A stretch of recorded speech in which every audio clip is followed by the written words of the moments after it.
Ibu Megawati mengatakan ini adalah pertemuan teman lama sehingga berlangsung dengan penuh keakraban selama lebih dari 2 jam. Di dalam pertemuan kedua pemimpin tersebut dibahas berbagai persoalan bangsa dan negara, termasuk persoalan geopolitik yang kita hadapi saat ini.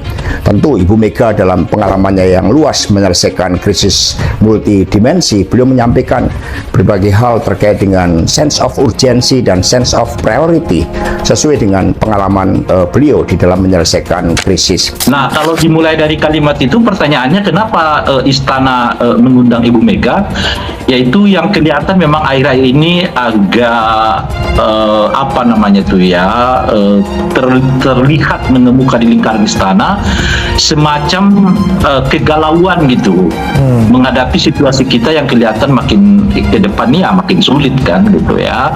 Bisa itu satu. Yang kedua, saat yang bersamaan kan kemarin misalnya Pak Prabowo mengatakan sebaiknya para pembantu-pembantunya itu menyampaikan hal-hal yang sesuai dengan kenyataan di lapangan gitu. Jadi mungkin ada suasana di lingkaran istana itu bahwa Pak Prabowo seringkali menerima laporan yang justru sebetulnya nggak sesuai dengan fakta di lapangan. Si anaknya Prabowo begitu, ya ketemu dengan Anies Baswedan. Yang paling spesial di situ merayakan ulang tahun bersama Ibu Megawati. Wih, nampaknya geng Solo ini ngamuk begitu kan? Ya ketar-ketir di situ begitu. Ya semoga saja begitu kan ya, termul-termul tidak stres ya, tidak ngamuk-ngamuk begitu. Ya, momen Didit Prabowo, putra Prabowo ini ya tiup lilin bareng bersama Ibu Megawati dan Puan Maharani begitu kan ya.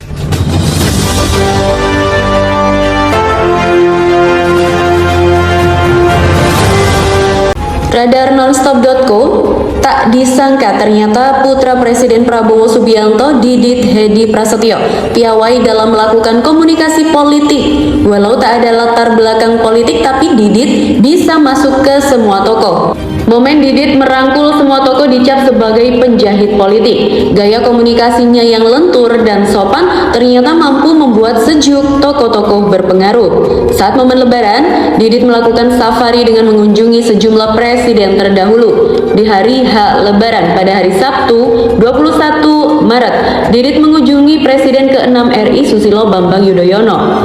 Turut mendampingi dalam momen itu putra dan menantu SBY, yakni Menko Pembangunan Infrastruktur dan Kewilayahan Agus Harimurti Yudhoyono dan istrinya Anissa Pohan, dan Wakil Ketua MPR Edi Baskoro Yudhoyono dan istrinya Siti Rubi Alia Rajasa. Selanjutnya, Didit mengunjungi kediaman Presiden ke-5 RI Megawati Soekarno Putri di Teguh Umar, Menteng, Jakarta. Momen silaturahmi itu diunggah Didit pada Senin 23 Maret. Terlihat di momen itu Megawati didampingi putri dan cucunya, yakni Ketua DPR Puan Maharani dan Pinka Haprani. Didit juga menyempatkan swafoto bersama ketiganya dan sempat diunggah di akun Instagram story miliknya. Di momen kunjungan itu ternyata Didit mendapat kejutan kue ulang tahun.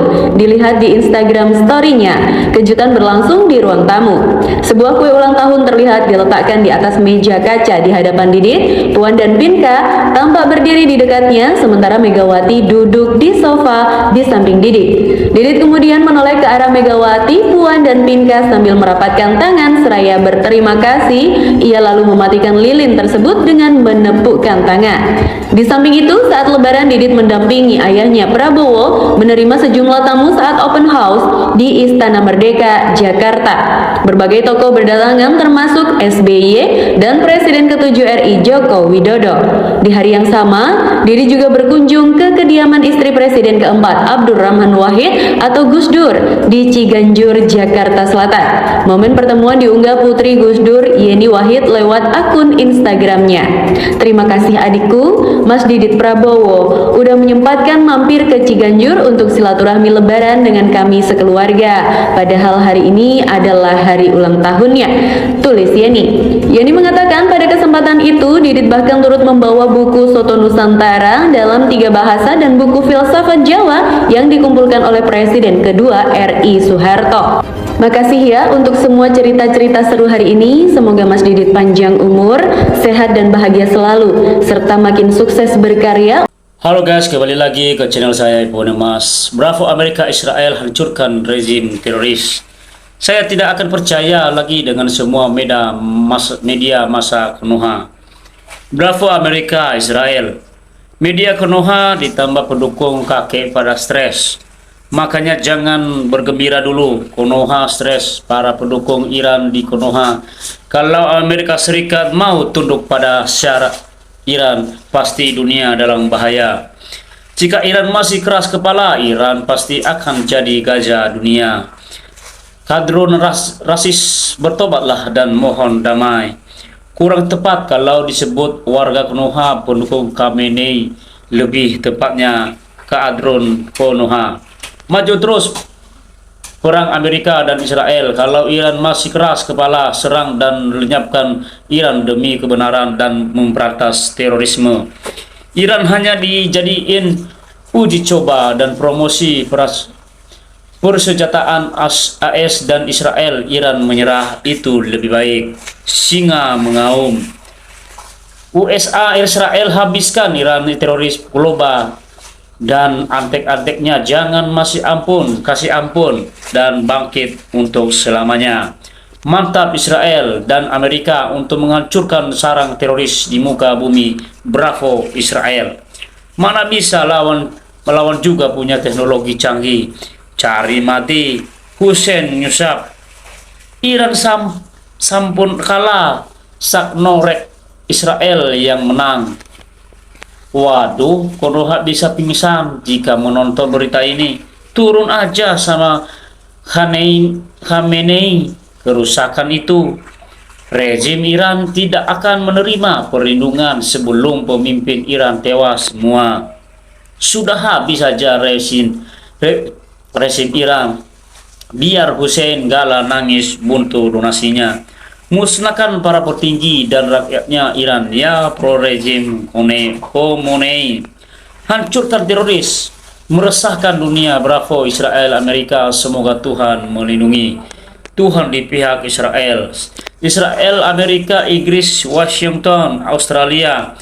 Bravo Amerika, bravo Israel. Mantap Amerika dan Israel, cos. Orang Konoha cuma percaya Tel Aviv yang hancur kena rudal Iran. Ujung-ujungnya media tidak ada yang percaya lagi. Iran sudah hancur dulu, entak, lumpuh total. Wow, amazing Australia dan Israel. Iran Superman, lanjutkan saja perang dan AS tolong kebuka selat agar bebas tanpa hambatan. Syukur puji Tuhan. Luar biasa, mantap. Mana komentar Konoha ini sepi.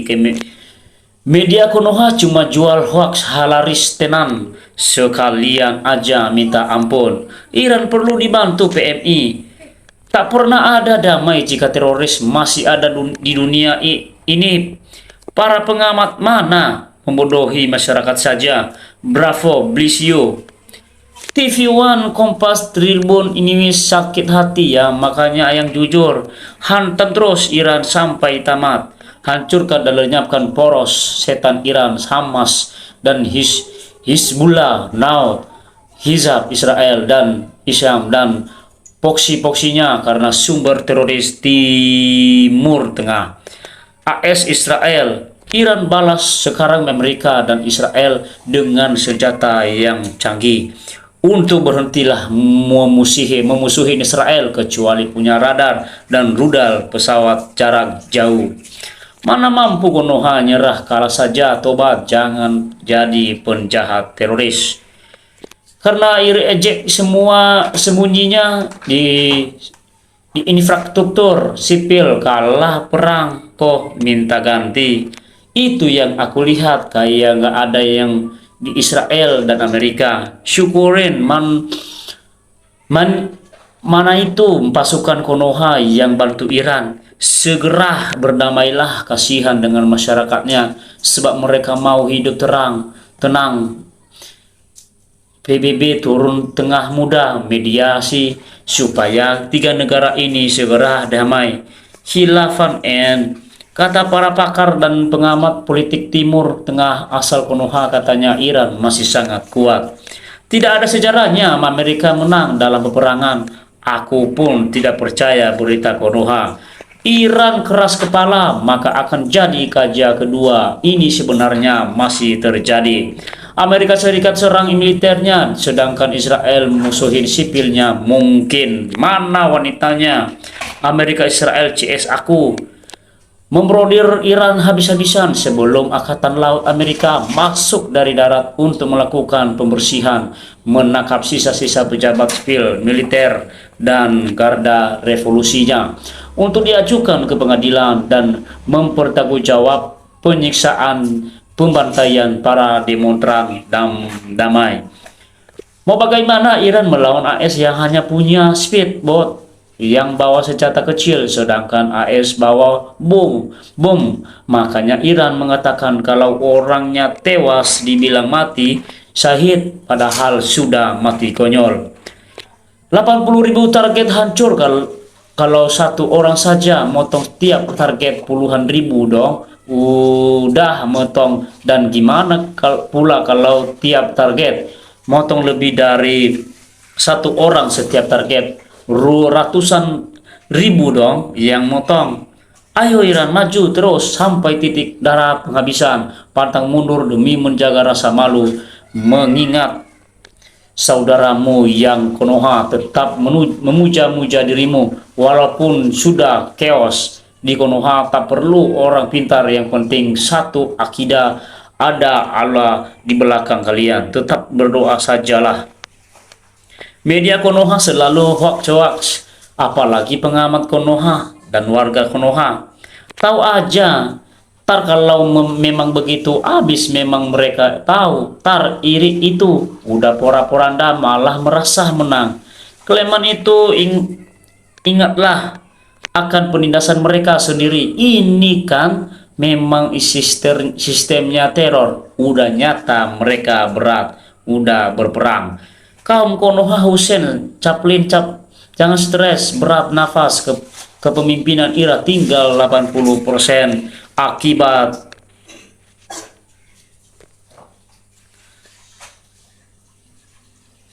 kaum Konoha Hussein Chaplin, jangan stres, berat dan nafas, kepemimpinan Iran tinggal 80% akibat keserakahannya. Di think tank laknat Allah menimpanya, atau peristiwa 7 Oktober sebagai dalang utamanya, mampus hancur kasihan rakyat Iran.